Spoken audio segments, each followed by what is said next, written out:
마태복음 14장 33절 말씀 봅니다. 배에 있는 사람들이 예수께 절하며 이르되 진실로 하나님의 아들이소이다 하더라. 아멘. 우리는 지금 24장에 와서 세례 요한이 순교하는 장면을 보았습니다.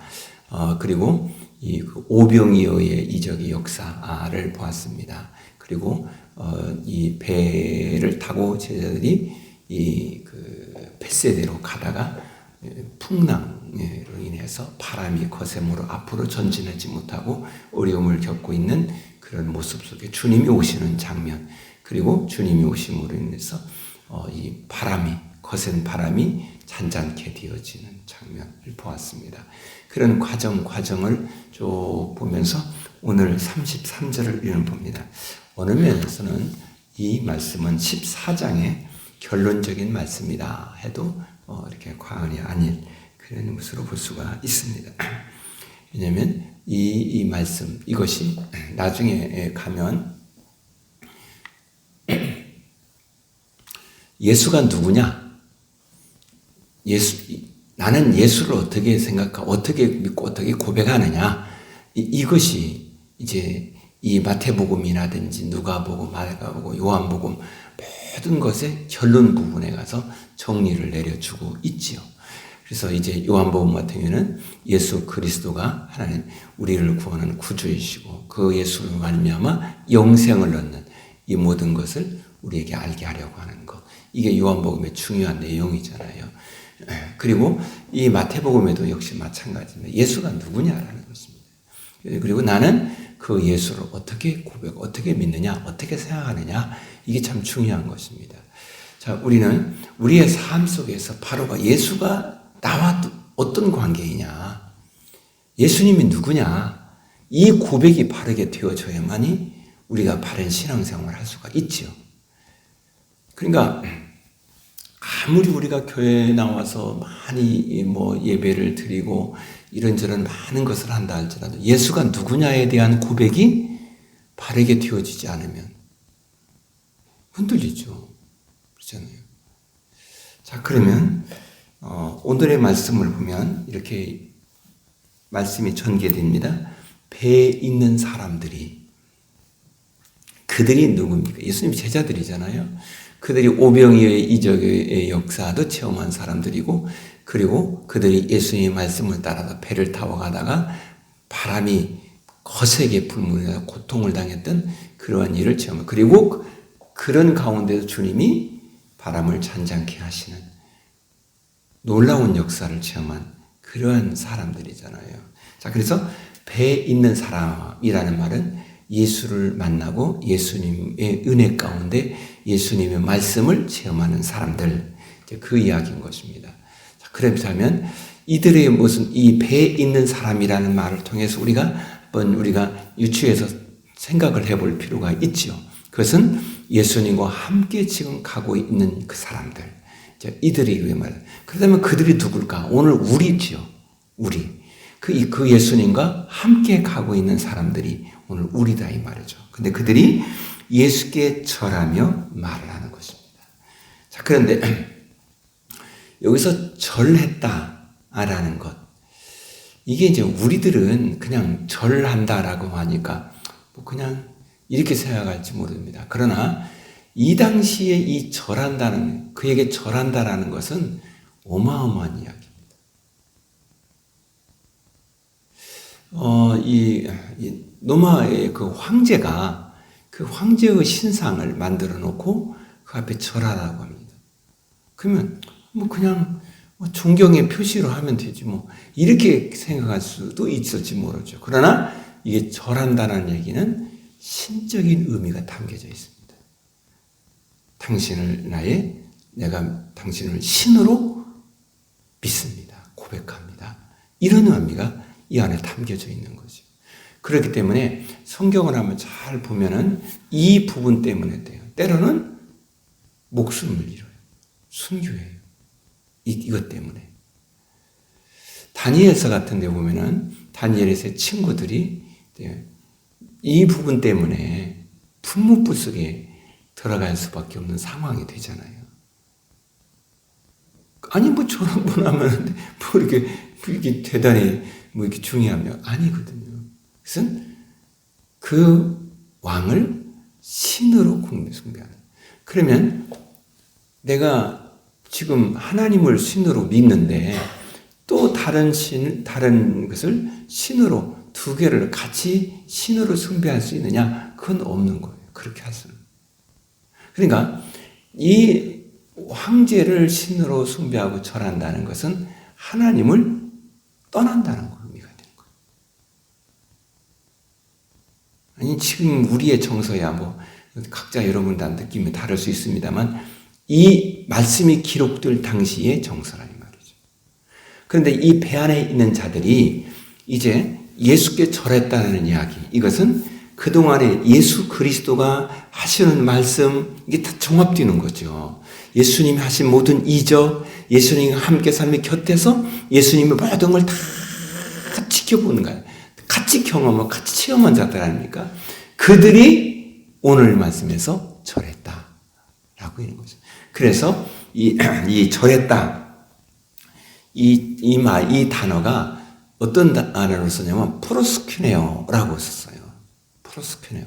이 말은 이 프로스큐네오라는 단어가 담고 있는 그런 의미는 신적인 단어.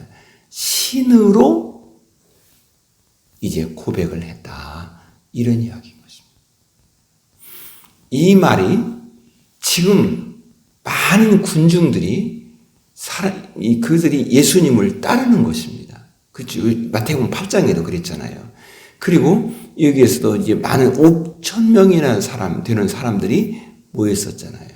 그러면 거기 여성분들 또 어린아이들 등등 되면 적어도 10,000명 이상의 사람들이다. 이렇게 볼 수 있잖아요. 그들이 예수님께 와서 예수님 말씀도 듣고 들었습니다. 그러면 그들은 예수를 누구로 여기느냐라는 거예요. 예수를.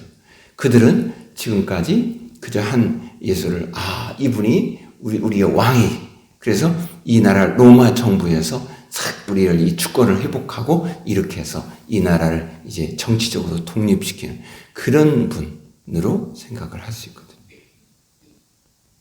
그리고 많은 사람이 그렇게 생각을 하는 것입니다. 그런데 그때에 지금 이 제자들이 역시 같이 있었었잖아요. 근데 오늘 이들은 예수를 절했다. 신으로.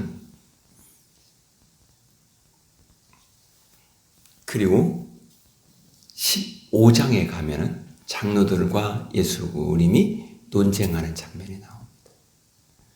그리고 16장에서 예수님이 제자들에게 사람들이 나를 누구로 여기느냐 묻고, 그리고 그 질문 후에 예수님은 제자들에게 너희는 나를 누구로 여기느냐 이렇게 말합니다. 그러자 주는 그리스도시요 살아계신 하나님의 아들이십니다 라고 고백을 합니다. 그러니까 그냥 어느 날 갑자기 주는 그리스도 살아계신 하나님의 아들이십니다 라고 고백했다라는 말보다는 앞에서 이미 이런 모든 걸 통해서 절했다라는 말을 통해서 지금 말해주고 있는 거예요. 그러면 이 33절 말씀이 정확하게 지금 하나의 신앙적인 모습을 잘 보여주는 것이다. 이렇게 볼 수 있거든요. 그래서 예수를 신으로 이제 절했다. 하나의 그냥 랍비, 그냥 선생님, 선지자 이런 정도가 아닌 신이시다. 라는 이야기. 그러면 그 말에 어떤 말입니까? 예, 신이다. 그 말은 잘 생각해 보세요. 우리는 이제 이들은 하나님이 계시는데 또 다른 신 이렇게 하면 이분을 신으로 절했다는 앞에 하나님을 떠난다는 의미가 되는 것이 될 수 있잖아요. 그런데 여기서 절했다는 것은 어떤 의미입니까? 당신이 하나님이십니다. 그 말이 되는 거예요. 이해가 되세요? 그래서 이 말씀 속에서 이제 우리들이 고백에 찾아낼 수 있는 것은 성부 하나님, 성자 하나님 이렇게 볼 수 있는 거죠.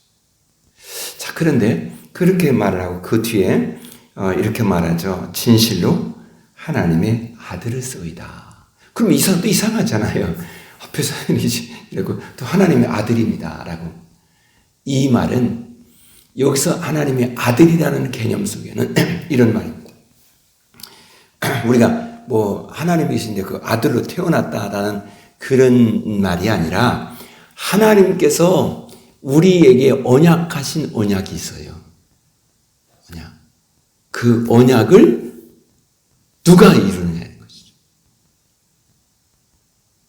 그것은 하나님이 이제 이루신다. 그래서 하나님의 아들이라는 얘기를 통해서 하나님이 언약하신 일을 이루신 분이십니다. 이 말이 되는 거예요.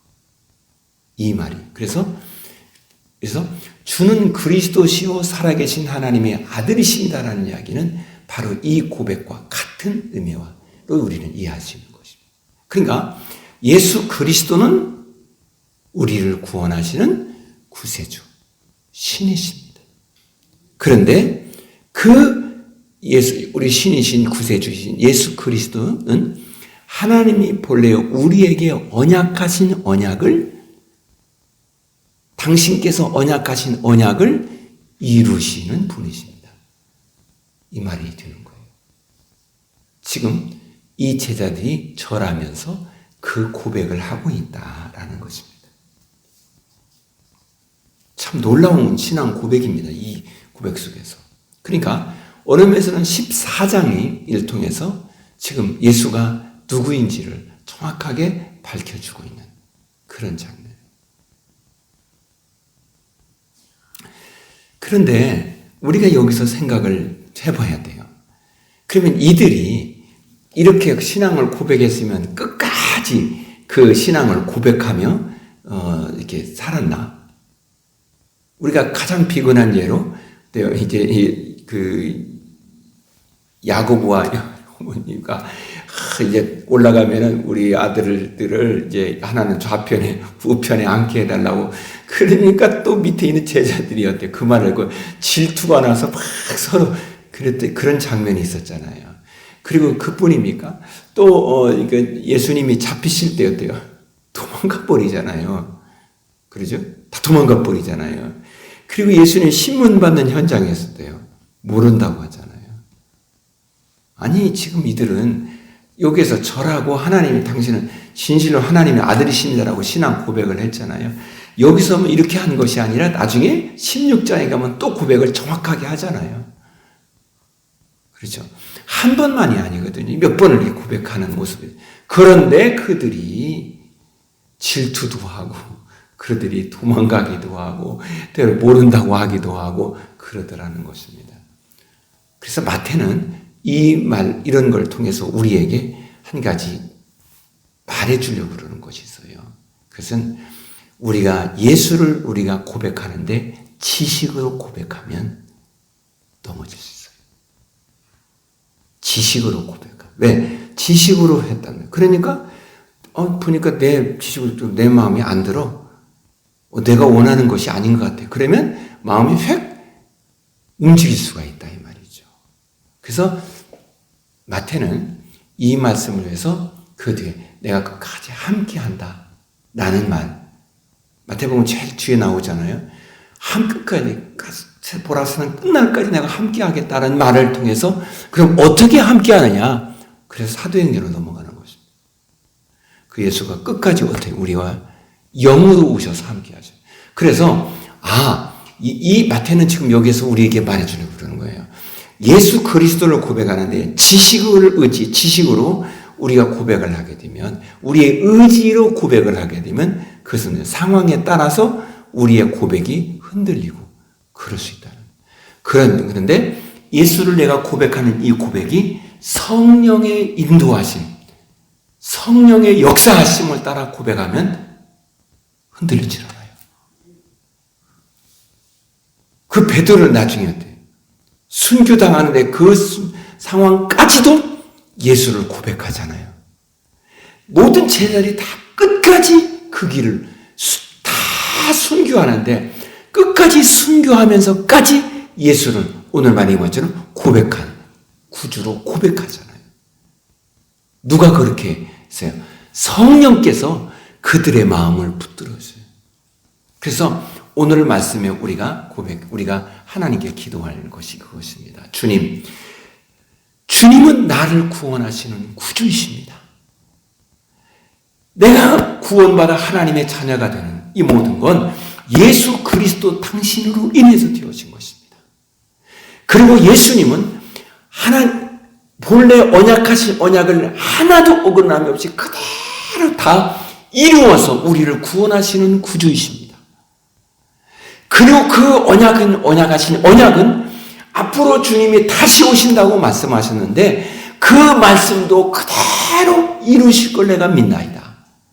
근데 내가 이렇게 주님을 믿습니다라는 그 고백이 나의 지식, 나의 의지에 맡겨지지 않게 하시고 성령님 내 안에서 역사하여 주셔서 성령의 역사하심을 따라서 성령의 고백하심을 따라서 고백하시게 하시고 성령의 인도하심을 따라서 내 모든 삶을 살게 하시고 성령의 역사하심을 따라서 오늘 나의 모든 예배나 모든 것들이 그분 주님의 인도하심을 찬양하며 경배하는 삶이 되게 하옵소서.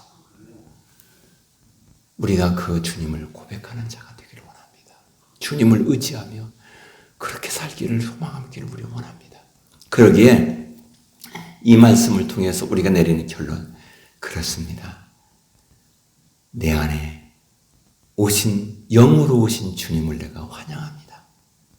영으로 오신 예수 그리스도 당신의 뜻을 따라 나를 당신께 바치옵나이다. 우리가 되기를 소망합니다. 기도하겠습니다. 전능하신 하나님,